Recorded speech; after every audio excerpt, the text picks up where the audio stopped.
And we're live. Here we go.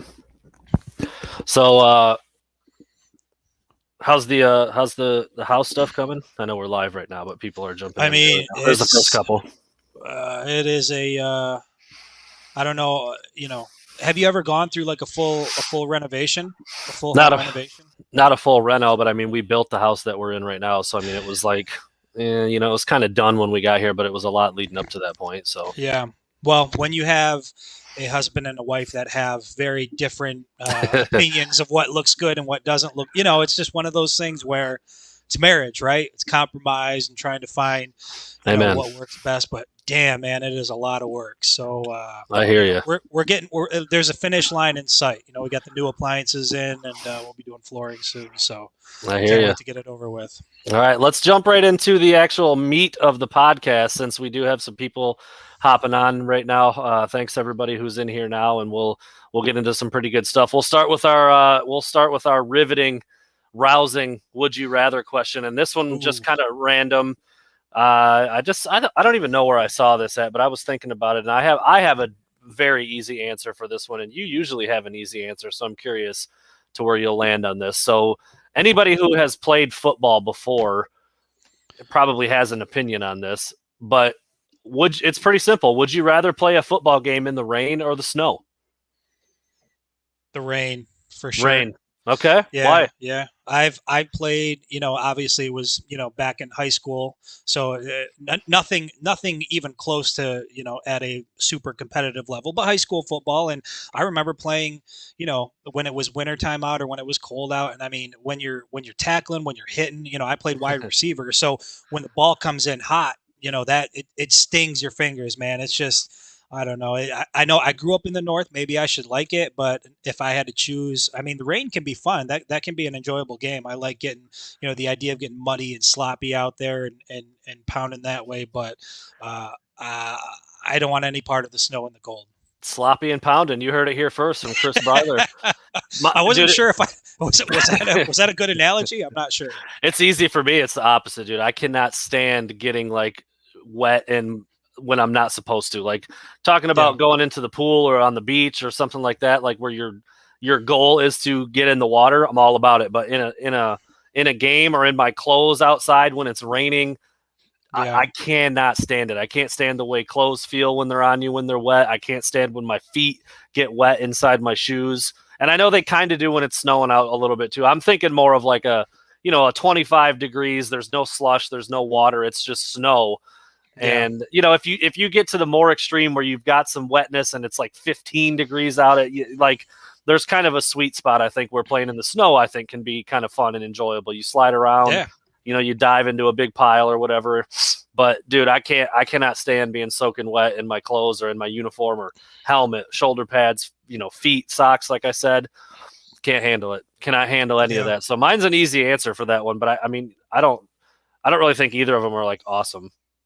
I don't. Yeah, I'd rather I know have that there's it be like a lot 60. of there are a lot of guys that we'd like to have in Ann Arbor playing football that won't come up here strictly because they don't want to play in the snow and they don't want to play in the weather. And for people that have done it and especially people that are from up here, I can tell you from a personal standpoint, I've never enjoyed playing in the cold weather, and especially when it's snowing out. So I hear you. All right, a little bit of an intro there.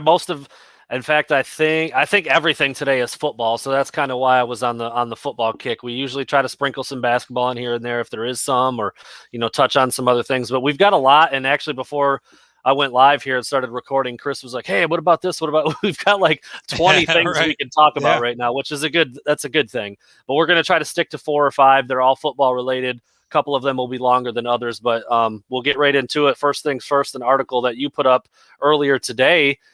Alan Bowman is not on campus yet, and I think a lot of people are really curious to see how that quarterback battle plays out. Is it Cade McNamara? Is it Alan Bowman? Does J.J. McCarthy make a late push? I think it's between Bowman and McNamara personally, but we'll see how that goes when fall camp rolls around.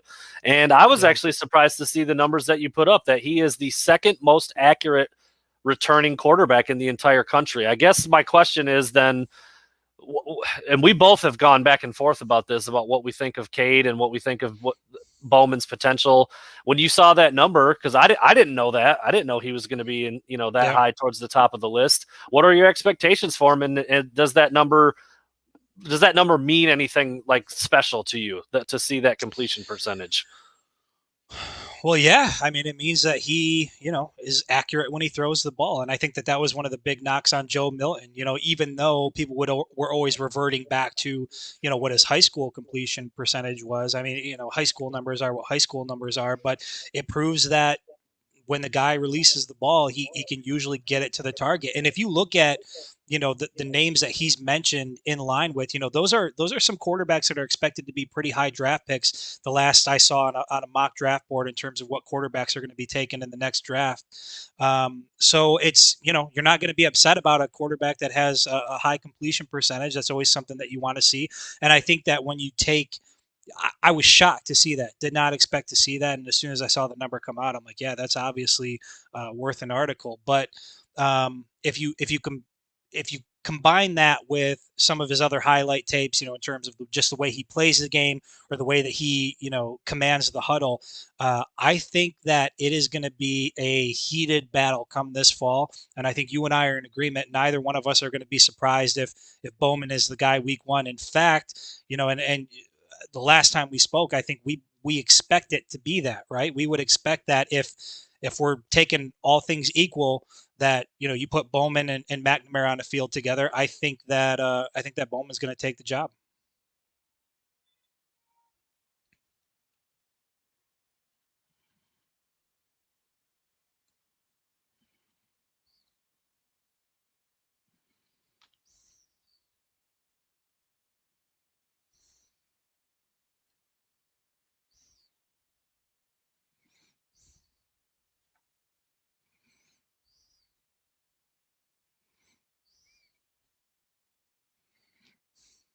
Okay, I think we're back. I think we're back. I think we're back. I think we're You still left live. me. I know. I don't know if you stayed in there and you were still talking. Or I think so. I think so. Yeah. Completely wigged out on my end. Well, I'll say real quick while we're talking about this. It's the first time we've had any technical difficulties, other than we had some headphones stuff earlier on.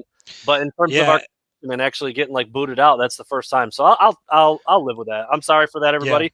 But okay, pick up where you were. I don't know how far you got into that. I lost you. Right when you started talking about. I think I noticed you had cut out, so I started rambling a little bit, just on and on about Bowman. But the bottom line is, the guy is a legit quarterback threat. He's a legit threat to win the starting position at the University of Michigan. I think it's going to be a heated battle this fall. And based on the conversations you and I have had, I think we both expect that it's going to shake out that way, to where, if Bowman isn't trotting out and starting, the first series on week one, I think Cade McNamara has a very short leash. And I think that there is a belief that, you're not bringing a guy like Bowman in.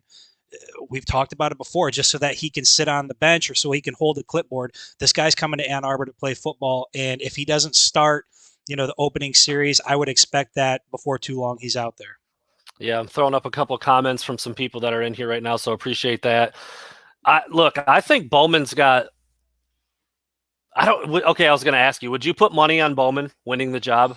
Not a lot. I mean, $10 little friendly wager. Would you put money on Bowman winning the job? Are we talking he trots out first series week one? Yep. I'm a little bit hesitant to do that, because I do think that there's an appetite. Forget what the fans think. I think inside of the locker room, there's probably going to be a healthy appetite of seeing one of their guys at least get the first crack at it, assuming that things are relatively close in fall camp. So I would be a little bit hesitant to put money on it. Yeah, it's tough, man. It's tough.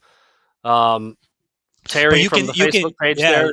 Yeah, you can see some of the comments. Being familiar with it. We spoke about that a little bit before, that there's no question that, Cade McNamara, he's a talented quarterback. He's accomplished a lot in his early career. He played a hell of a game against Rutgers, and I know it was just Rutgers, but still he led a comeback that led to a triple overtime win.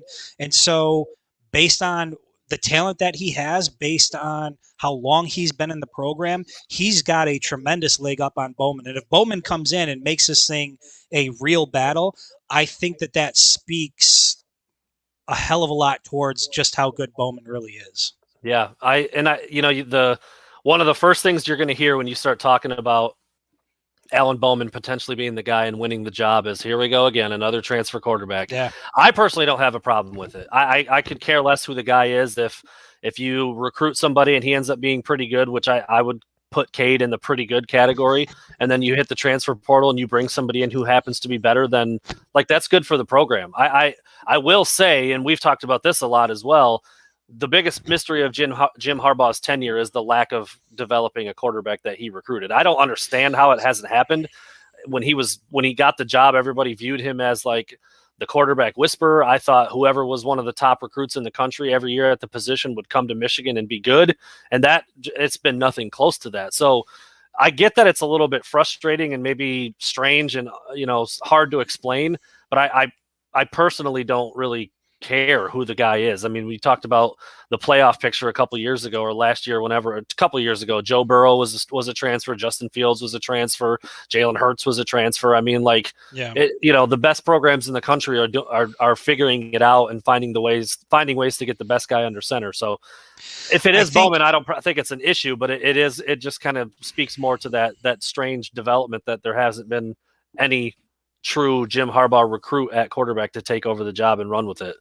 Yeah, and when you talk about those other programs like a Justin Fields or what they're doing out at Oklahoma, where they seemingly can't miss on a transfer quarterback, I think that it takes on a different tone within the locker room when those moves are breeding tremendous success. Yeah. And unfortunately at Michigan, I mean, Shea Patterson takes a lot of heat. He wasn't all that bad. He was actually pretty good. And his name is among some of the best to ever do it, in terms of how things look in the record books. But when you're not accomplishing big things on the field, I do wonder that what continuously bringing in a transfer quarterback does to, the culture and the environment within the locker room, just because a guy like McNamara has a bond with these guys. And now you're bringing in another outsider. And even if he's better, I think it's just in somebody's nature to be like, here comes another dude from the outside. Like we have to stick together. We got to show that we got this thing, on lock, that we can handle it. And bottom line for me as a fan, I'm in agreement with you. I don't care. I just want the best guy out there. I want to see them play some good football. If it's Bowman, great. If it's McNamara, great. But I do wonder what those moves do to a locker room when it doesn't typically result in championships or, landing in a playoff spot. Absolutely. Absolutely. Another story that you put up in the last couple of days, Jordan Lewis I wouldn't say he made news, but he was out there talking about Michigan football and talking about some things from his career. And I don't want to focus on that necessarily, but it got me thinking, or I think the tweet that we put up said something about like one of the best to ever do it at Michigan. Here's what he had to say about X, Y, and Z. And today I had somebody in my mentions just trashing me for saying that Jordan Lewis was one of the best cornerbacks to ever play at Michigan. And I'm like, bro, like he is. Like, it's not really a debate. He's not the best. I mean, there's a guy named Charles Woodson who might be the best cornerback of all time. And then Ty Law is also a Hall of Famer. But again, we've kind of talked about this before. Like, what they do in the NFL doesn't really matter to me, like in terms of what they did at Michigan. But Ty Law was really good at Michigan. There has been some other good ones from probably before my time. But if you don't think that Jordan Lewis is one of the 8 to 10 to 12 best corners to ever play at Michigan, I can't have a discussion with you. And if he is, then that's okay to say he's one of the best ever, because there have been hundreds of cornerbacks at Michigan. Like, it was just a weird, I'm like, what's the argument here? Like, because you think he's number 16 and I have him at 12. I mean, like, wherever you put him, if he's inside, I think if you're inside like the top 50, let me put it this way. I was thinking about this. All right. If you grabbed 100 people and I was one of those 100 people and they said, all right, everybody go out there and shoot 50 free throws, and I finished inside the top 10, I would say I was one of the best free throw shooters in that group. Yeah. You don't have to know where. I could have been 10, I could have been 1, but I think if you're inside the top 10 out of 100, you're one of the best ones in that group. Jordan Lewis is arguably top 10 or 15 out of multiple hundreds. So it was just a weird argument. I'm like, bro, I'm trying to give the guy a little bit of shine here, using a strong word, because I think he was really damn good. So how good was Jordan Lewis in your mind? I mean, the whole thing, let me back it up again. The whole thing started because there was something posted today on Twitter somewhere about Randy Moss and Tyreek Hill, who was the better deep threat. And I was like, dude, recency bias is hilarious here, because if anybody's in the same discussion as Randy Moss about being the best deep threat, you're just not, you don't know what you're talking about. Like, Tyreek Hill's really good. Just stop. He's not the deep threat that Randy Moss is. So this guy came at me and was like, well, your own recency bias is showing here because Jordan Lewis is nowhere near one of the best corners. And I'm like, well, yeah, actually he is. I think it's a fact. My argument to that would be, okay, name 10 guys that are unquestionably better that played at the University of Michigan. And you might have 2 or 3 that are unquestionably better, but you're not going to be able to come up with a list of 10. And so, yeah, of course, look at the numbers. I mean, he leads Michigan in number of pass breakups all time, and all time, and not just career, but in single season as well. I think 45 for his career, 22 for a single season in 2016. There's no question that he was one of the best to ever play corner at the University of Michigan. And so I think part of that is just people online just they want to find something to argue about. That's just the nature of how it goes. I was like, dude, that's a pretty and again, they're like, well, and actually his first comment was the one that really pissed me off, because he said, when he makes it to the Hall of Fame, let me know. And I'm like, I don't care what he does in the NFL, bro. I'm talking about what he did at Michigan and how good he was at Michigan. He's a consensus All-American, holds multiple records as one of the better cover DBs in the history of the program. He's in that discussion. He's not better than Woodson. He's not better than Ty Law. But when you start getting into the Marlon Jacksons and the Leon Halls of the world, I think he can be in that discussion, and you don't sound like a crazy person. If you try to say Jordan Lewis was better than Charles Woodson, you're a crazy person. Yeah. If you say Jordan Lewis was better than Leon Hall, I think you could go back and forth a little bit with that. You might have some people pick Leon. You might have some people pick JD, but I think it's just – it just irked me. It just was like, dude, I'm trying to give him some props here, and I know he wasn't the super high pick like Woodson was. I think Ty Law was also a first round pick, but he got drafted in the 3rd round. He's playing for the Cowboys still. I mean, I don't know, man. Like, the NFL stuff doesn't matter to me, but even still, that argument was just like, what are you doing? Right. It's the same to me. It's the same thing that happens when you have a conversation about Denard Robinson, and people are like, "Well, yeah, look at all the numbers," and I'm like, "But it's not a video game. Like, he was a person out there doing that. Like, do you know how hard it is to put up those kind of numbers? I don't care what team it's against. When you're playing Division I football and you're out there putting up like video game numbers, like, you got to give somebody props for that. You can't just push it aside and be like, well, he couldn't hit the broadside of a barn. It's like, come on." I like this one too. Daniel Backus, I'm calling you out. He's gone. Who cares? You must be a lot of fun at parties. Next. All right. I'll drink to that. Yeah. So another hire by Jim Harbaugh. I wanted to touch on this just for a couple minutes. I don't know a lot about this young lady.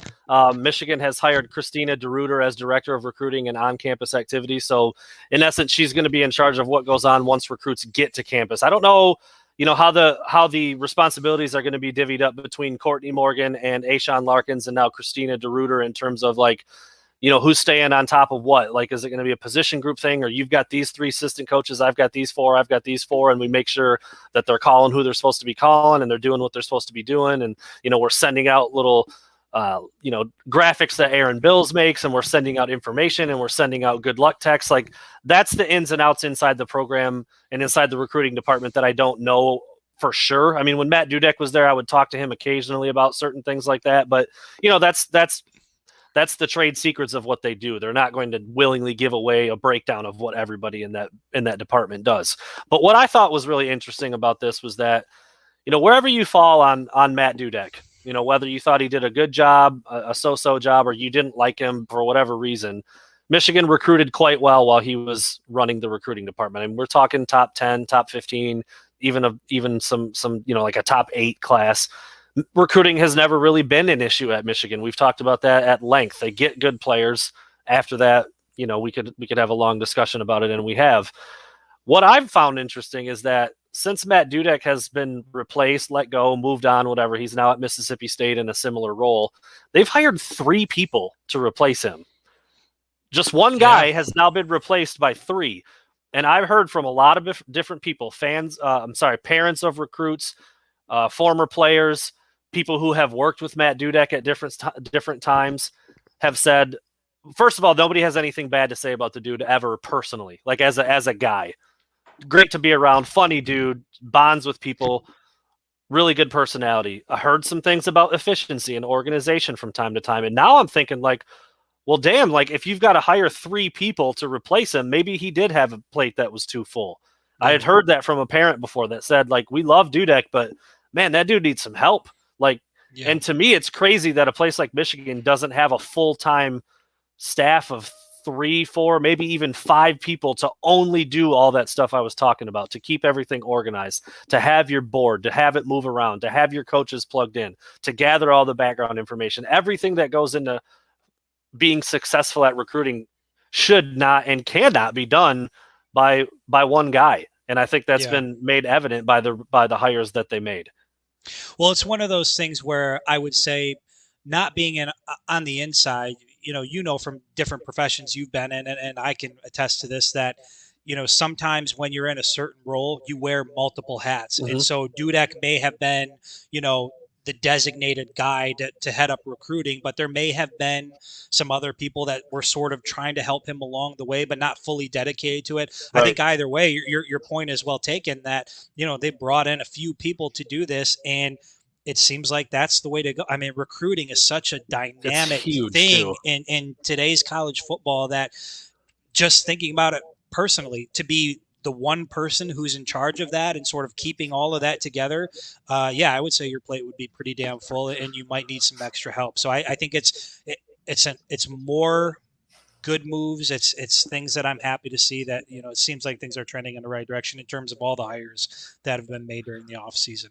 To my understanding, your point that you made was a good one. To my understanding, it wasn't just Dudek doing everything, but there wasn't another couple or 3 or 4 full-time recruiting people. There was like a high school relations person, and then maybe some different analysts who were also working on field with some of the position coaches, who would also kind of be in charge of a little bit of a certain group or a couple people within, the recruiting pool, the prospect pool. But this is the first time there's been like a 3-man team like this. So, you got Courtney Morgan as the director of player personnel. You've got Ashawn Larkins as the director of recruiting, and you now have Christina DeRuiter, who's the director of on-campus recruiting and relations, and probably visits. And, when the official visit season gets going, and when big camps are going on, like that's going to be her wheelhouse. And I don't know much about her. The hire just happened yesterday. I was literally putting together like a grading Jim Harbaugh's hires article, and then she popped up on the feed like, "Oh, we'd like to welcome Christina DeRuiter to the staff," or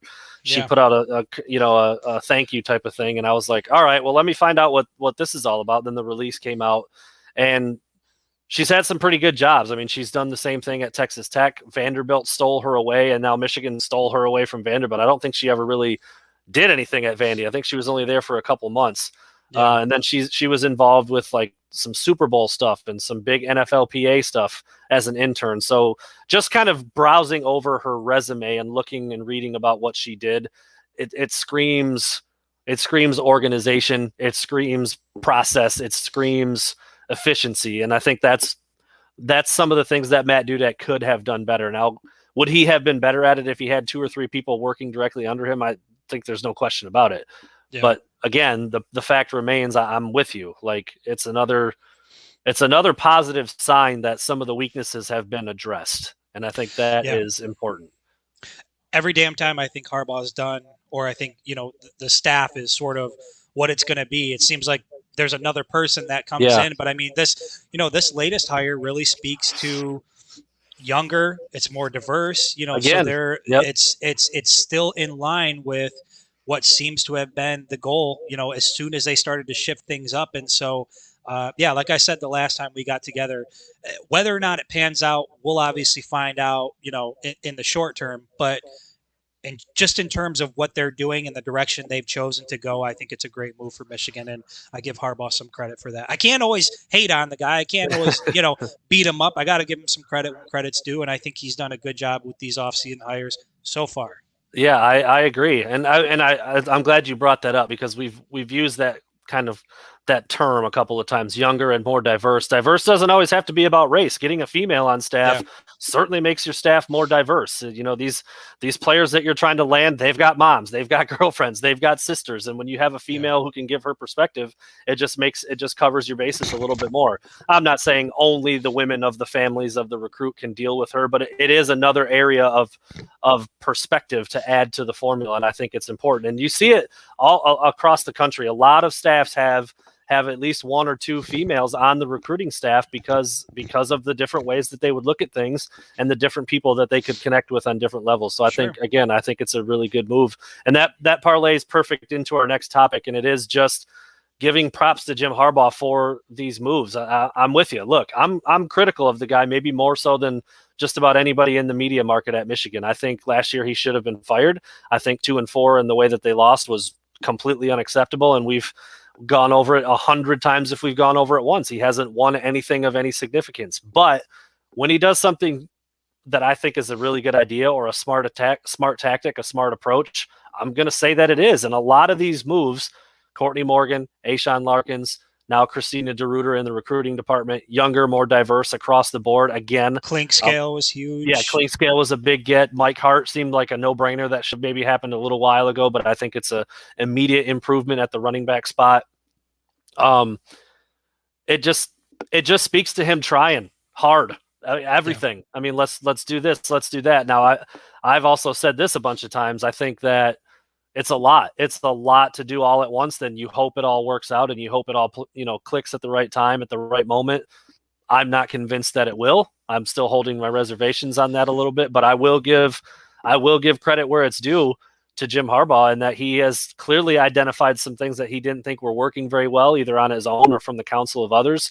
And he did a lot this offseason to try to fix it.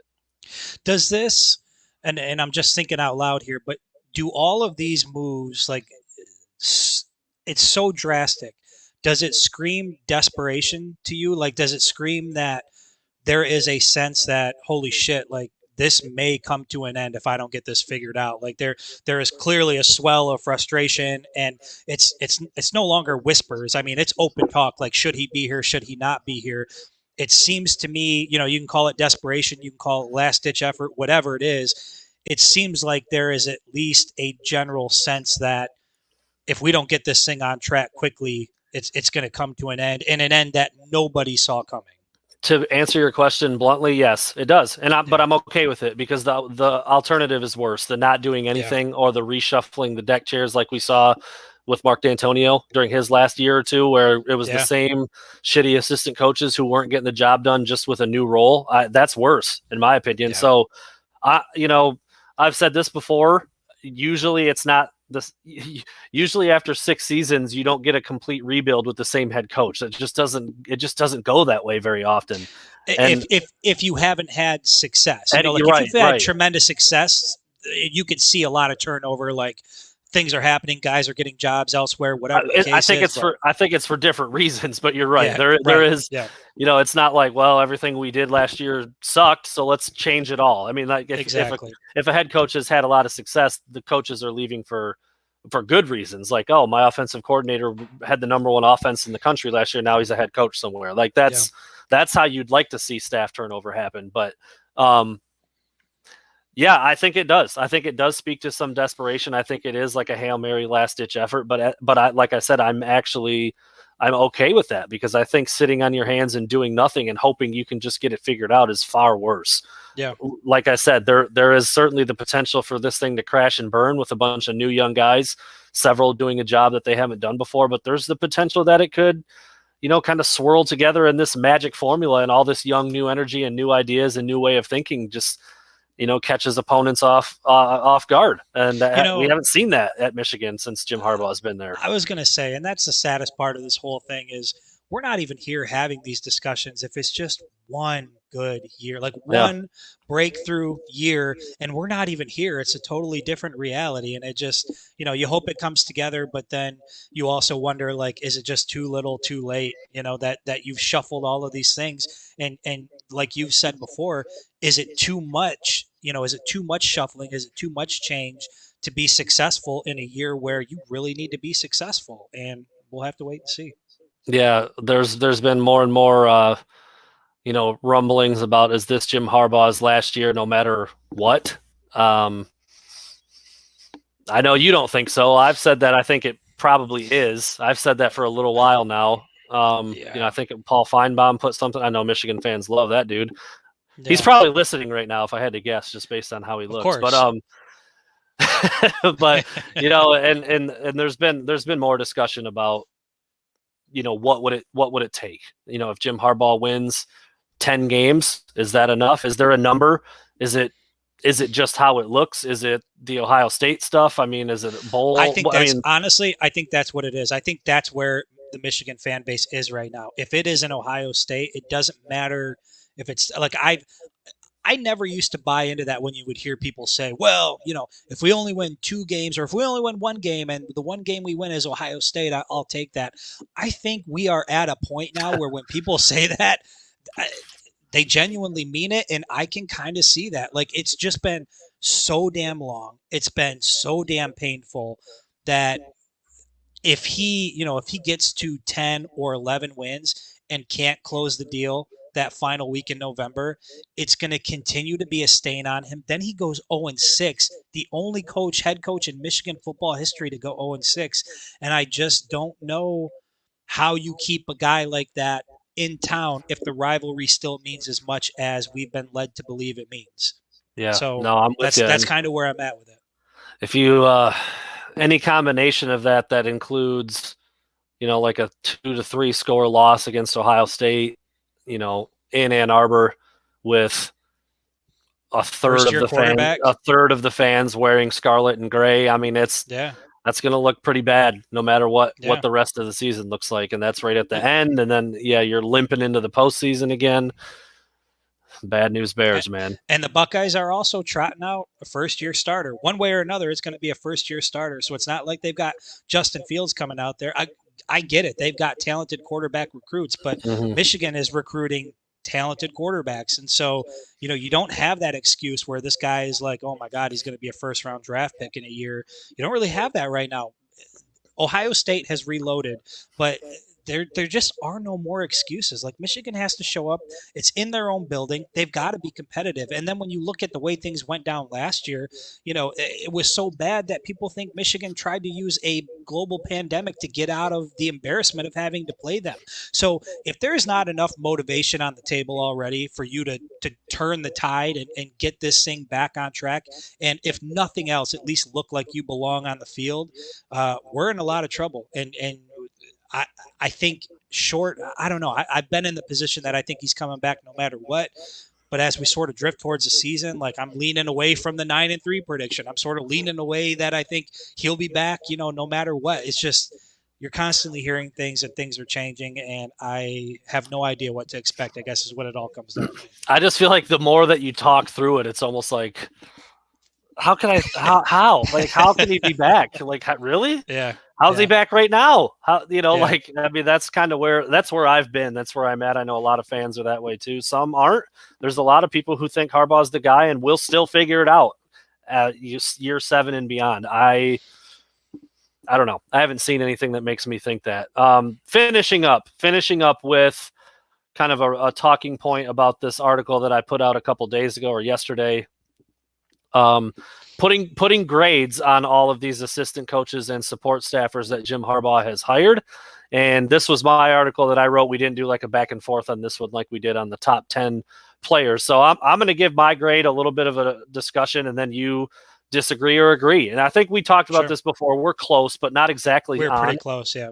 And you're not an A plus guy. I like to give the plus next to the A, and you reserve the plus. So when I was a teacher, A plus wasn't like a thing. We had like an official grading scale school wide, and the A plus wasn't a thing. So that's I don't know. I did it for 8 years. Maybe it's just etched in. I don't really know if A pluses are something that you really get, or if it's just like Bart Simpson gets it after he studies for 2 weeks to pass the 4th grade or whatever. So. So without further ado, I did give a straight A to Steve Clinkscale. I think Jim Harbaugh hiring him away from Kentucky after trying to get him earlier in the process was huge. It was the best hire of the offseason. He's a veteran coach. He's an ace recruiter. He's put guys in the league. He has some coordinator He has some coordinator experience. He can be a national recruiter. He's got roots in Ohio. He recruits the state of Michigan. There's nothing bad you can say. There really isn't. And I wrote this in the article, at the ripe old age of 43, he's now the oldest coach on the staff. So he's going to have kind of this, he's going to have that old guard feel to him. And I think he's built for that based on everything I've learned about him, being a leader of men and being kind of a go-getter and an alpha in the room, a really, really good recruiter. I think him being the oldest coach in there, even though he hasn't been with Michigan before, like a guy like Sharon Moore has, who I think the world of, Mike Hart and Ron Bellamy, who are both Michigan guys. I still think Clinkscale is gonna really hit the ground running and kind of take a little bit of a leadership role, even though he's brand new. So I give that one an A. Yeah, same. I give it an A, and we've talked about the fact that I think he was the only guy that was a realistic possibility for Michigan that could have made the loss of Linguist okay, right? Because it does feel like you upgraded. Mm-hmm. And so, yeah, I think I gave it an A+ higher on my grading scale, but I think generally speaking, I was a little bit concerned once we found out Linguist was going to leave, and then when Clinkscale popped up and traction started to happen there, the fact that he landed in Ann Arbor, I'm happier now with who we have at that position then. And that's not to say anything against Linguist. He was just a bit of a unknown commodity, whereas Clinkscale has a long proven track record of success. So I think we're better off. I agree. I mean, it seems like by a decent amount too, which again, that's not to knock Linguist. He was trending in the right direction. Everything we heard was good. He was off to a good start recruiting, NFL pedigree. But I mean, Clink, like I said, when I was on the radio with Jamie Morris, like Clinkscale could get a job as the cornerbacks coach at just about any school in the country. Like, he's that good. Like, that's the kind of reputation he has. So I think it was absolutely a home run hire. I also think Mike Hart was a home run hire. I gave that an A as well. He will coach the running backs, replacing Jay Harbaugh, who has moved back over to tight ends. And before Clinkscale got hired, I would have called Hart the best acquisition of the offseason. I thought that was a no-brainer. Former Michigan guy, so he obviously gets it. He knows what it's like to be an every down running back. He knows what it's like to excel at that position and what it takes to get into a rhythm and use that position correctly, which I don't think Jay Harbaugh did. I mean, flat out, I don't like the way he used his running backs. Now, how much of that was Jim Harbaugh as the head coach? How much of that was Josh Gaddis as the offensive coordinator? I don't know if we'll ever get a straight answer on that, but everything that I know about the way football positions are coached is the position coach handles the rotation. Like, I don't think Gaddis is up in the booth saying, like, hey, I want Haskins in on this play. I just don't. That's not how it works. Along that line, though, I do think that some of the stuff Gaddis might design during practice throughout the week, they might talk about, like, Haskins is better for this package, or Corum is better for this situation. So I do think that there's a little bit of that back and forth. But at the end of the day, I think it's the running backs coach putting guys out on the field in the heat of the moment. And I think that Mike Hart is going to do a great job at that. He was an associate head coach under Tom Allen. Obviously, Indiana is trending up. They look like a tough team again this year. Yeah. An A for sure for Mike Hart as the running backs coach. Same A. And it's the success he's had at the coaching level. It's the success he had as a player at the collegiate level, and his history with the program. And I think we talked about Mike Hart a little bit on the last podcast. He's just a guy that has a certain mentality that I think will filter down to those players. He punched above his weight, smaller guy, but always ran hard, always churning his legs, was always physical. And I think that out of all of the position groups you see at the University of Michigan in 2021, I think you are going to see the running back group make a tremendous step forward that is going to be noticeable even to, like, the casual fan. Like, wow, this running back group is good. And I think part of that's just going to be because of the talent they have. But another big part of that's going to be because they're being utilized the right way. And I think you're going to see that this upcoming season. On to Ron Bellamy, who is tasked with coaching the safeties. I gave this one a B. Look, I love everything about Ron Bellamy. I got to know him pretty well when I was covering recruiting I was at West Bloomfield a good bit when they were recruiting Cornell Wheeler and Makari Page and then Donovan Edwards and Dylan Tatum. I mean, like, he's churning out a lot of talent. So I was there quite a bit. He's super smart. He's extremely positive guy, hard worker, has a fantastic reputation in the state of Michigan. Like, he's immediately going to get his foot in the door with any prospect in Michigan that Michigan wants. That's huge. I wouldn't really call them knocks, but like, he's never coached in college before, so you've got to take that into account. And he's coaching safeties, which is like, he's a smart dude. He was a head coach. I know he understands the game of football very well, but I would have felt much better with him as the receivers coach, which is what he was first tabbed as, than the safeties coach, which is what he's doing now. Like, I don't think he's incapable of doing safeties, but if it said wide receivers next to his name, I would feel better about it. But even still, that would probably only be like maybe a B+, because again, he's just never done it before. He's a first-time college coach, and you just have to take that into account when you're comparing a rookie coach versus a guy who's got 6, 8, 10 years of experience. That's worth something to me. So I think he's going to be really good. I just wonder exactly, how much impact he'll have on the safeties as a guy who played wide receiver in college and had a cup of coffee in the NFL as well. I don't dislike anything about this hire, but I think the fact that he's never done it before carries a little bit of weight. I give him a B. Yeah, I think he would be an A if he were coaching wide receivers. I give him a B as well because of just the position that he's coaching. But I will say, from a culture standpoint, from a recruiting standpoint, to me, this is an A. And I that's why I really like the hire. There's obviously some unknowns because, to your point, he hasn't coached at the collegiate level before, but he's got a history with the program. He's got guys on the roster right now that he's got an existing relationship with that he coached. I think that when you combine all of those things together, this is a really, really, really solid move by Jim Harbaugh to get a guy like that on the sideline in the locker room to really help solidify whatever culture it is you're trying to build. And if the culture is, the direction that we've seen from all the hires, like Ron Bellamy's a really good addition to that, Yeah, for sure. For sure. And he's got a relationship with Clinkscale. There was a big, he was a big part of why Clink was like, all right, I think I could work there now. I think I like the makeup of the staff. I think I want to be a part of that. You got Bellamy coaching the safeties. You got Clinkscale coaching the corners. Clinkscale has recruited the hell out of West Bloomfield, a couple Kentucky commits while he was there. So there's value there all around. And again, if the only two things is lack of experience and slightly out of his wheelhouse coaching safeties. But I do think he's going to be really good. I think he's going to be good at that spot. For Mike McDonald, the defensive coordinator, I gave a C+. Some people might think that's a little too low. I don't. He's inexperienced as a defensive coordinator. He's never called a play before, and he also hasn't coached in college. I don't think anybody could say that they guarantee he's going to be great at putting a defense on the field. I don't think you can say that about him. Is it possible? Sure. Is it possible that he blows? Yeah, I think that's possible. I mean, probably not. I think he'll be average at worst.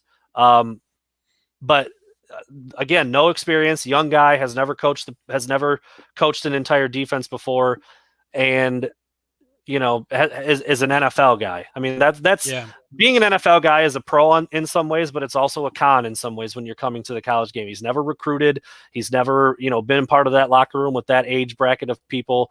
So we'll see. Now, more things in the pro column. He learned about defense at Baltimore with the Ravens, which is, year in and year out one of the better defensive units in the league. And he learned from Dean Pease and Wink Martindale, who are super aggressive, really get after it kind of defensive coordinators. And I would expect him to bring that to Michigan. And I like defenses like that. I don't like, the sit back and bend, don't break. I want like go and get after it, put pressure on the quarterback, especially in college, because not everybody is a pro. I mean, it's just that that simple. So you put pressure on kids and make them make mistakes. So I like that a lot. And I've said this before too. I like giving young up and comers a shot. If he was the only new young coach that was hired, I would love it. But when you sprinkle, when you realize that he's part of like 6 or 7 people doing a new job that hasn't really done it before, or young and inexperienced, I think you get into some trouble there. But I don't know. I think C+ is fair. Some people might think that's a little too low. I think there's a lot of people that are way too optimistic, but that's where I have him at. Again, I think it's fair. he clearly can coach. Spending 7, 8, 9 years, however long it was in the NFL, proves the guy knows what he's doing. But the concern that I have is that you're right. There's a lack of collegiate coaching experience, and then you look at the situation he's coming into after years of Don Brown and kind of what this defense became under Don Brown. People were looking for a solution to what was generally perceived as a big problem, a defense that would feast on the weak and then get exposed when they played legitimate talent.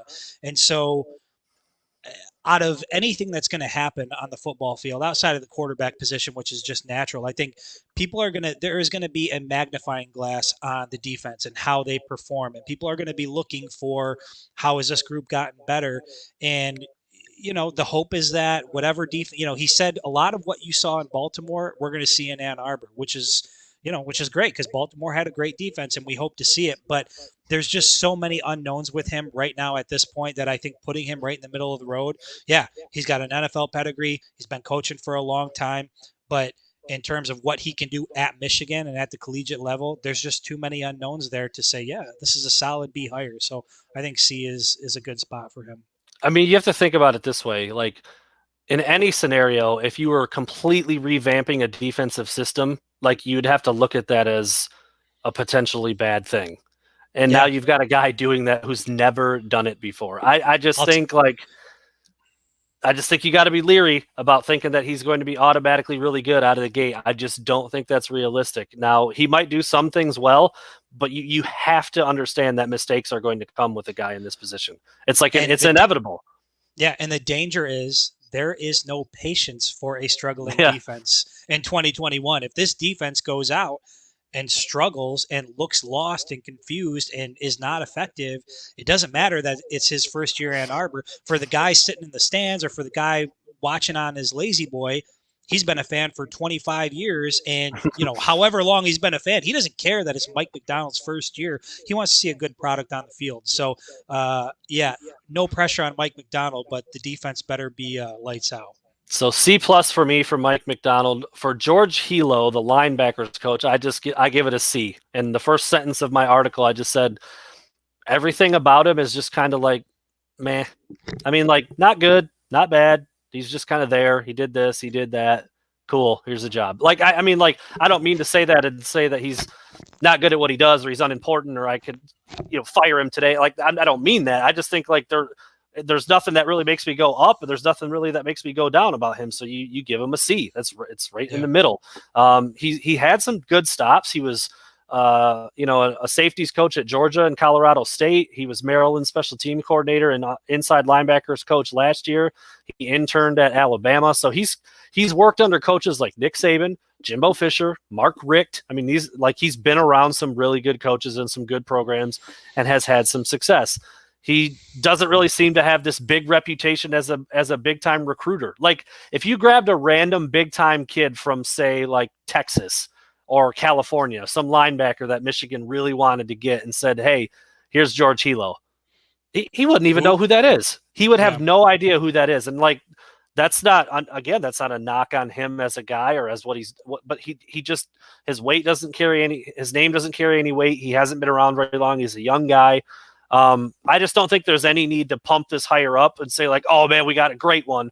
And you don't really need to tear it down either. Like, let's see what he does. Let's see how the linebackers look, because at times they looked a little lost last year, and see how the product looks on the field as recruiting season really starts to pick up. I hope to hear his name, brought up when I talk to linebacker prospects or people in the area that he's recruiting, and see how he does there. But for now, I just think it's a very flat line kind of, he's the linebackers coach. That's really all I have to say about it. So I give it a C. I honestly have nothing to add to that. C is fair because I heard his name. I was like, who? I don't know who that guy is. I don't know what he's about. And so I've learned a little bit about him, obviously, since he's come to Michigan, but I don't know what that's going to mean for him at the University of Michigan in terms of how successful he's going to be, how good the linebackers are going to be. So, put him at a C and sort of sit back and wait and see, how things look. But fair assessment for sure. For Matt Weiss, this is the worst grade that I gave a coach. I gave it a D. He's coaching the quarterbacks, and I'm going to go through the reasons why. Okay. This was a head scratcher. for multiple reasons. One, we heard all about Harbaugh's going to be the guy. He's fired up again. He's grabbing the quarterbacks by the reins. He's going to bring along J.J. McCarthy. He's going to find a starter. He's going to lead this quarterback position group. Like, that's what we heard. A lot of people were pumped about that. I really wasn't, because I was. We had heard, like, what's he done with quarterbacks over the last 6 years? Nothing. Right. So I was like, okay, well, at least maybe he's a little bit more motivated. Obviously, he played the position at a really high level. He knows what he's talking about there. Fine, I'm good with that. And then, like, within the month, he hired this Matt Weiss guy that I had never heard of to be the quarterback's coach. And when you dig into his resume a little bit, it's just kind of strange. So another Ravens guy. Again, anytime they get somebody from the Ravens, it just feels like, hey, John, you got somebody that can fill this office up for me? And, like, that's what it looks like. So I'm a little skeptical right there when I see that he came from the Ravens. So since he's been with the Ravens since 2009, I'm going to read through this. I don't know if you read this paragraph or not, but try to follow along, because there's a lot here. All right. Last year in 2019, he co-coached the running backs. In 2018, he co-coached the wide receivers. In 2017 and 2016, he was part of a group or a trio that handled the O-line. In 2015, he coached cornerbacks. In 2014, he assisted with the linebackers and was quality control coach. In 2013 and 2012, he was just a quality control coach. And in 2011, 2010, and 2009, he was John Harbaugh's personal assistant. No quarterbacks in there, for one. And if he's such a good coach, why the moving around? Why the bouncing from spot to spot? Why wouldn't he grab a hold of one of these positions and make it his own and climb the ladder? And last but not least, last I knew, John Harbaugh wants to win a Super Bowl. I don't think he's just letting amazing coaches walk out the door to go help out his brother. It just, everything about this Matt Weiss hire just makes me scratch my head. Like, we've already touched on the fact that Michigan has had trouble developing a quarterback. Now you've got J.J. McCarthy in the fold, who's one of the highest rated quarterback commits you've ever had. And you put this guy in there to coach quarterbacks that's never coached quarterbacks and has done all these different things and has bounced around and been in the NFL for 12 years, not even been a college coach. Weird. It's just weird. Like, I would think you'd want a quarterback guru, an expert, a guy who eats, breathes, and sleeps quarterback play to come in, coach that position, get Cade McNamara ready, get Alan Bowman up to speed, and bring J.J. McCarthy along. I've heard really good things about Matt Weiss and his analytics. That's not what you need your quarterbacks coach to do. Now, if he's really not going to be handling the quarterbacks, then this is a moot point. But from what we heard during spring ball, he's working directly with the quarterbacks. I just thought a more established guy at that position would have been better. I thought that a guy who maybe has actually coached quarterbacks before would be better. And frankly, I just don't know why there was such a change of heart that Harbaugh was going to be the guy coaching QBs and now he's not, and he brought this guy in, and it just doesn't make any sense to me. Yeah. Well, let me say, I know you weren't necessarily excited about the idea of Harbaugh going back to coaching the quarterbacks. I was, for the simple reason that, okay, he is hands-on with these guys now. This is his baby. There's no pass in the buck. Like, we know there's been quarterback issues. To me, it was kind of like, okay, screw it. I'm back on hands-on with these guys. We got to get this thing fixed. So at least I felt like there was a sense of, kind of like with the coaching staff in general, like, this is my last shot to get this shit right. I'm going to be hands-on with this group. And then we hear about the hire of Weiss, and I'm like, oh, that's kind of weird. In terms of how I would grade him, I'd give him a C for the same reason as, we gave, who was the previous coach? Hilo, right? Give him a C, is that I'll give him the benefit of the doubt. I don't know what he's going to be able to do here, but based on his track record, I'm pretty damn concerned. And when you look at what's gone on at the quarterback, like, this is the University of Michigan, right? This is the quarterback position at the University of Michigan. Like, to me, it seems like if Harbaugh's not going to be the dude doing it, then you bring in a guy who's got a track record of proven success at the collegiate level, developing quarterbacks, who's hands-on with this group, because we got to get this room up to speed. It has been a struggle. And so to put a guy like that in charge, at least the way it seems, I'll put it this way, even though I'm willing to give him a C, to me, I am more skeptical of this hire than any of the other hires Jim Harbaugh's made during the offseason. Yeah, and the reason why I don't give him the benefit of the doubt is because He didn't coach. He hasn't coached college before. Doesn't know how to recruit the whole game. I mean, if he did, it was before 2009. I can't remember if he had college stops before that. So I apologize if I'm not giving him credit there, but it's been 12 years if he has.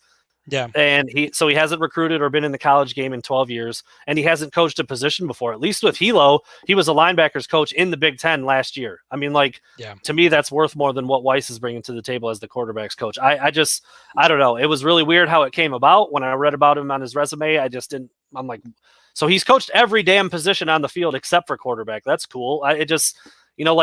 In some ways you could look at that as a pro, like, all right, well, he's seen the game from every angle. He's been in every kind of film room. He's looked at it from the defense, from the offense, from the guys who are going to be catching it to the guys that are getting handed off to, but he's never coached quarterbacks. And that's just strange to me. It's really weird. Walk me through that. How does that come to be between Jim Harbaugh hiring this guy and saying, you know what, quarterbacks, like, given his resume, from what we can see, it doesn't add up to me. So yeah, highly skeptical. I don't understand why he's in that position. I'll reserve judgment. I'll give him a C and kind of let him, earn his stripes one way or another. But man, oh man, given that we're heading into is it year 7? I wanted to say year 6. This is 7, right? Jesus 7. Christ. I mean, time is flying by. We, just given what he's headed into, man, I hope for his sake he's really good at what he does. Otherwise, yikes.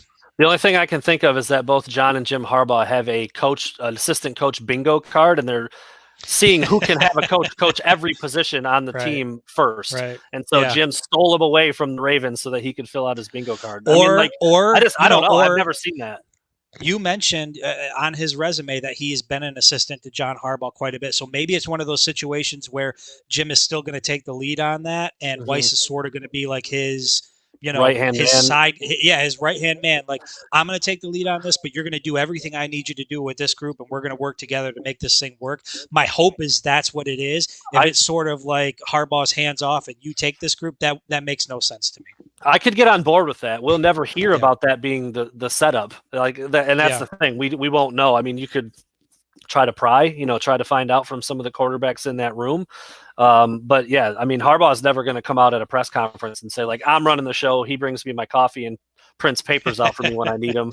Right. Obviously, it would be more than that. But I'm with you. If Jim Harbaugh is running the show with quarterbacks and Matt Weiss is simply there to supplement him in any way, shape, or form, whether it be film breakdowns or the analytics stuff that he's supposedly really good at, or keeping a recruiting board straight so that Jim knows who to call and when. I mean, like, I could get on board with that approach, but from what we heard in spring ball, that's not what's happening. I mean, he talked about how hands-on Weiss was and what he was doing and how he's brought some of the guys along. So, I'm just really skeptical of that hire more so than any other one that Harbaugh made this offseason. So those are the assistant coaches. Recap: Clink Scale, A; Mike Hart, A; Ron Bellamy, B; Mike McDonald, C+; George Hilo, C; Matt Weiss, D. That's what I came up with. If you don't like it, I don't care. Let's hear about it, though. You can talk to me. You can comment anywhere you want. I'm more than welcome to have a discussion. I don't mean I don't care, but I'm not going to change what I think. I have a lot of reasons for each one. It's not just an arbitrary letter that I slapped up there. I think there's really good things about the ones I gave good grades to and not so good things about some of the lower ones. So on to the support staff, 3 of them here. We'll wrap it up with these. Courtney Morgan, Director of Player Personnel. I give it a B+. I like every single thing I've heard about Courtney Morgan.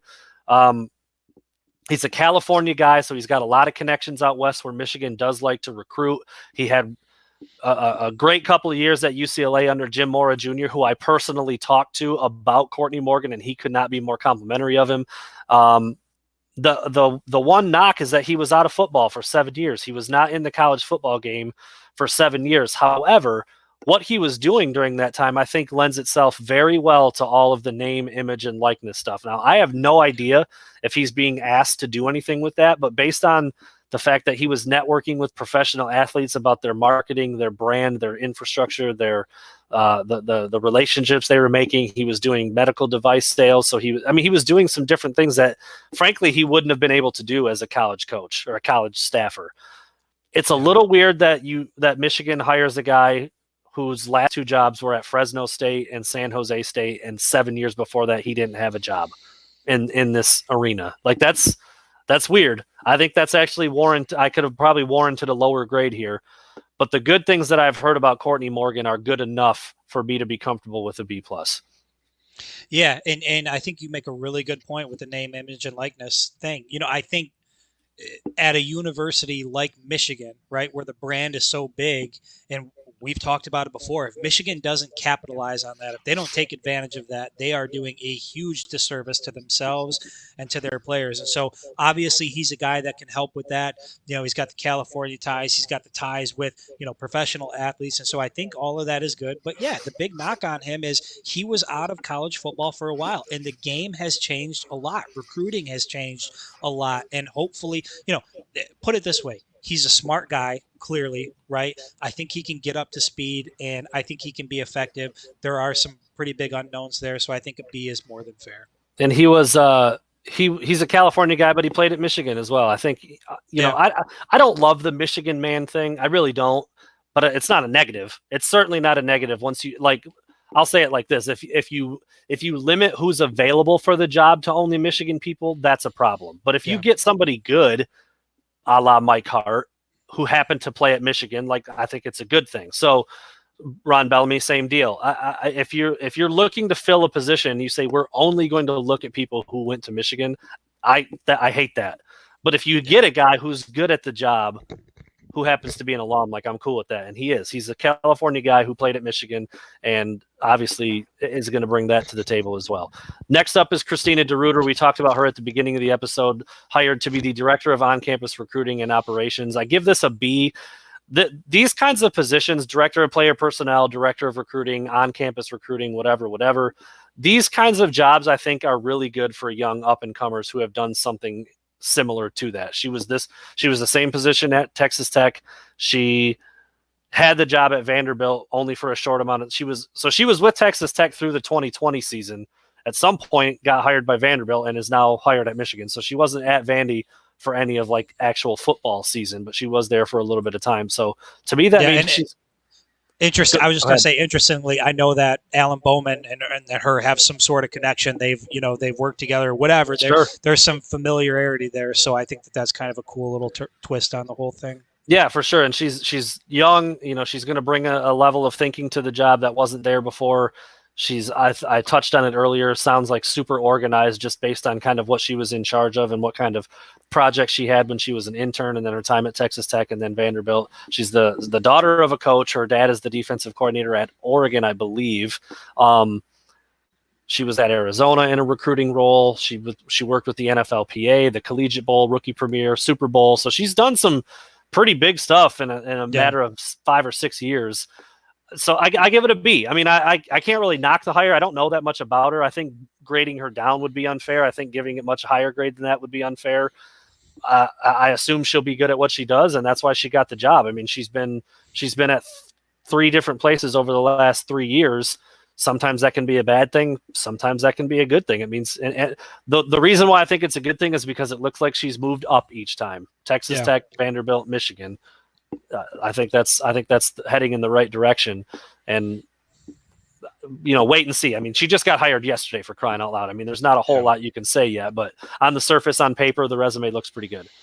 Same, fair grade. And the thing I love about it is she has been in the environment and in the arena. So it's not like she has been outside of college football for a long time and she's going to have to come back in and get like reacclimated with the game. She's younger. It speaks more to the diversity that they've been trying to create among the coaching staff and some of the assistants that are there. I love the hire. I think it's great. And we'll wait and see. Just like with all these other hires, a lot of it is going to be wait and see, but at least on the surface and the direction that it's going, I like the hire. Last but not least, Ashawn Larkins, director of recruiting. Looking at my grade, this probably should have been a B. It probably should have been the same as Christina DeRuiter, maybe even a B+, but I gave it a B-, and here's why. He's had jobs like this before. He's been a DB's coach. He's been a recruiting coordinator. So he's in his late 30s. He's from New Jersey. He played DB at Lehigh University in Pennsylvania, Lehigh, however you say that. I apologize for any Lehigh grads out there. And then he was in a recruiting role at Jacksonville State, Bethune-Cookman, which is also in Florida, and the Citadel. So here's my thing. Those are rinky-dink schools compared to Michigan. That's the reason for the B- for me. He's old enough. He's had experience. He was on Michigan staff last year. He stepped in and coached safeties and Bob Shoop's absence. So those kind of things probably are worth more than a B- as I'm talking myself through this, especially when I see the grade that I gave Christina DeRuiter. But in this B range, B-, B+, B+, like I don't think this is a home run. I don't think it's a bad move. You hire you promote from within. But again, jobs at Jacksonville State, Bethune-Cookman, and the Citadel are not jobs at Michigan. At least with Christina DeRuiter, she's coming from three other Power 5 jobs: Arizona, Texas Tech, and Vanderbilt. They're not on Michigan's level, but they are Power 5. The situations are the same in terms of how the scholarships are used, and the calendar and all that stuff is the same. It's going to be a little different than what Ashawn Larkins was used to, talking about D2 and D3 schools in Jacksonville State, Bethune-Cookman, and the Citadel. So I put B+ on paper. I think you could probably twist my arm into a B. I'm sorry, I put B- on paper. I think you could probably twist my arm to a B or maybe even a B+. But again, I wouldn't call it a home run, but it's not a bad look either. Yeah, I'm right on board with you. I mean, I really don't know how much I can actually add to that.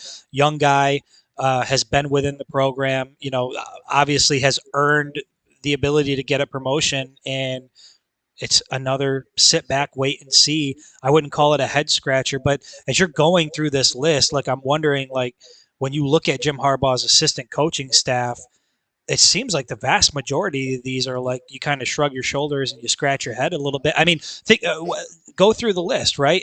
Mike Hart is, I think that's a good home run hire. I think Clinkscale is a good home run hire, and I would put Bellamy in that group as well. Not necessarily a home run, but a great hire.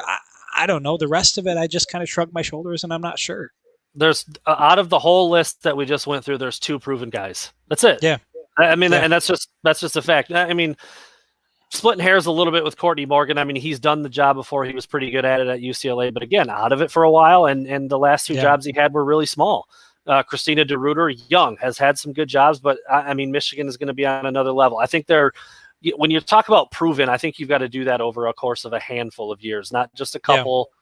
Even if you want to take Courtney Morgan and look at his entire resume, he's done this job for 4 years. 2 at UCLA, 1 at Fresno State, 1 at San Jose State. I mean, people think I'm full of shit. I've been doing this for 10. I mean, so like, you know what I mean? Yeah. Like where's the mark? Let me ask you that. In any job, in any arena of life, where's the mark where you would describe somebody as having experience or a track record of doing said job? And does the job matter? I mean, I would think like doctor versus like landscaper probably, but like, sure. But if we're talking the coaching profession, and what we're talking about now, I mean, I would think you got to be in there at least 3 or 4 years. I was going to say 5. I was going to say 5 years. Yeah. I mean, it's the same amount of time I would say that you would give a new head coach to come in. That's fair. If you're hiring a new head coach, generally speaking, you're going to give him 4 years, right? To correct and get things on track. I would say the same as for an assistant coach. Like you've got to have 4 solid years of experience to be able to pat yourself on the back for that track record. And I guess like for as much as I feel good, like I talk about, like, I like these moves, I think it's good, younger, more diverse. There's also another side of me that's like, Jesus, there is like a lot of unknowns here. And it seems like a very, very bold move to be doing that at this point in time. Like if he had gotten younger, more diverse with a ton of experience, then you can't ask for better than that. Right. But the younger and more diverse sort of came at a cost because not a lot of these guys have been in this arena, and you just kind of wonder how that's going to play out and what that's going to look like. So, yeah, I think to add on to the discussion we're having about how many years do you need to see on paper for somebody before you say they probably got it figured out. They've got enough experience. They know what they're doing. I think the levels matter as well. Like if you have 4 or 5 years in at Bethune-Cookman, I'm not sure your next job should be at Michigan in the same role. Yeah. Like there's a ladder that a lot of people climb. You could be a very successful high school head coach to a position coach at a MAC school, then maybe a coordinator at a small Power 5 school, then maybe a head coach candidate at a Power 5. You know what I mean? Like there's generally kind of a ladder that you climb, and several of the people on this list, are on step 2 or 1 of their ladder. So it's just, I think all of those things have to come into account. I mean, on the list, the least experienced person is Ron Bellamy, and he's one of the ones I like the most. So again, it's there are a lot of different layers to it. There's a lot of different reasons why someone would feel experienced versus feeling inexperienced. I mean, age isn't the most important thing in there, but it is a factor. I mean, we talked about this before. Like, I definitely felt like it was time for Don Brown to go, but the dude's literally been coaching defenses longer than Mike Macdonald's been alive. Like, that, there's value in that. On the flip side of it, I think sometimes you can get stuck in your ways and things can get stale. And Mike Macdonald's going to think about things in a way that Don Brown probably couldn't even imagine. So I'm with you, man. A lot of unknowns makes for a very I know a lot of people have said they're not super excited about Michigan's season because they don't think it's going to go very well, but I am so anxious to see just what it looks like. There's a lot of intrigue. Yeah. What the hell is it going to look like on defense? Who the hell is going to play quarterback? Like, how are they going to recruit when things are looking a little shaky? And this might be Harbaugh's last year. There's just so many things going into it that I can't wait to see. And we're like, 108 days away from Michigan's first game or something like that. I think we're right around 100 for the first weekend of football. So, man, lots to look forward to.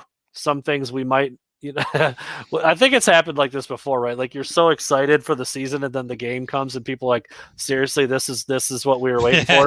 Like, we should at least have one good weekend before that happens, right? I mean, I don't think anybody's too nervous about Western Michigan. What if Michigan beats Western Michigan like 24-21 or something? It's not going to be good. And then that announcement, that announcement of the night game with Washington. Primetime national spotlight. I mean, that just however, and we've talked about this quite a bit. And I wrote an article about how I think that week 2 game is, the fork in the road for this program. And as high as the stakes were before, the stakes just got that much higher with this being a night game in the national spotlight. And damn well, the majority of the country is going to tune into that game looking to see Michigan take a face plant, right? And so it truly is Michigan versus the world. I think people want to see Jim Harbaugh fail. They want to see Michigan fail, and it's going to be in their own building. And man, they better come out and look like a team that is in year 7 under this guy. Otherwise, yikes. Speaking of that, a lot of the spreads got released today. We are going to talk about that on Friday, I believe. Who's favored to win, who's favored to lose, like who are some of the favorites to win it all, which, I mean, I'm sure you can guess the top 4 probably off the top of your head right now. I see Alabama, Clemson, maybe Oklahoma, and who else are you going to throw in there? Notre Dame, maybe? Is Notre Dame's back out of the SEC or the ACC, right? I'm independent. I'm impressed at how honestly and earnestly you just totally ignored Ohio State right there. Well done. Well done. Well done.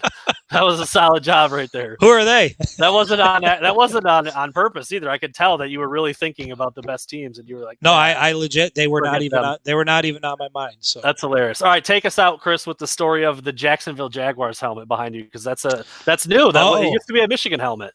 Yeah, well, I swap them out. I figure I'll swap them out here and there, as we do some more of these. That's Denard Robinson's helmet. I don't know what it's from. 2015, maybe. It's one of his game worn helmets from when he played for Jacksonville. I got the helmet and the jersey, so I like to switch these things out, maybe freshen it up a little bit. That is pretty outstanding. I figured it was in homage to Denard. I did not know it was game worn. How is that? Just a game worn? Just a purchase. It's a purchase. It's a sickness of mine. I mean, as we get to know each other a little bit better, you'll see some of the Jordan cleats hanging up in the back, and we'll kind of show off some of the gear that I got. But yeah, man, it's really cool to get. If you can get, the thing is, Michigan people are so crazy when it comes to like game worn stuff. If you can get your hands on a helmet or jersey or some cleats or something like that, consider yourself fortunate. So my wife is very understanding, at least to this point. There you go. A game worn Denard Robinson helmet from the Jags in the background makes an appearance. I did not. That was unscripted. I didn't know that's where it came from. I saw it when we started talking. I'm like, oh, that's new. It's probably something about Denard. Cool. Yeah. Did not know that he rocked it. So the dreads were hanging out the back, wearing number 16, offensive. He was weapon. there. I'm doing his thing. I'm really kind of surprised he didn't stick around in the league a little bit longer, but yeah, Yeah, that's cool that you've got that, man. That's really cool. I did not know that. So I don't know. Do we want to?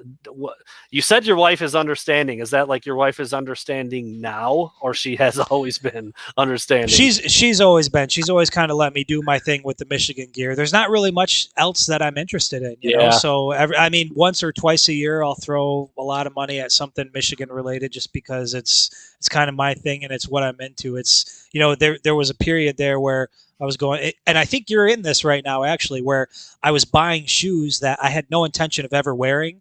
And my wife was like, well, "What the hell are you going to do with these things? They're just going to they're just going to stay in the closet." And so I got out of that pretty quickly. It was like, you got to do the shoes or the Michigan thing. So I've got I nixed the shoes. I've got the Jordan box right where am I pointing? Right there. That's the those are the Midnight Navy 3s. My laptop is currently sitting on 2 more pairs of J's, and I've got 2. I spent $1,000 on Jordans in the course of like a month and a half. So I mean, you know, it is what it is. I want to wear them. I took a pair to Miami, didn't wear them. I was too scared.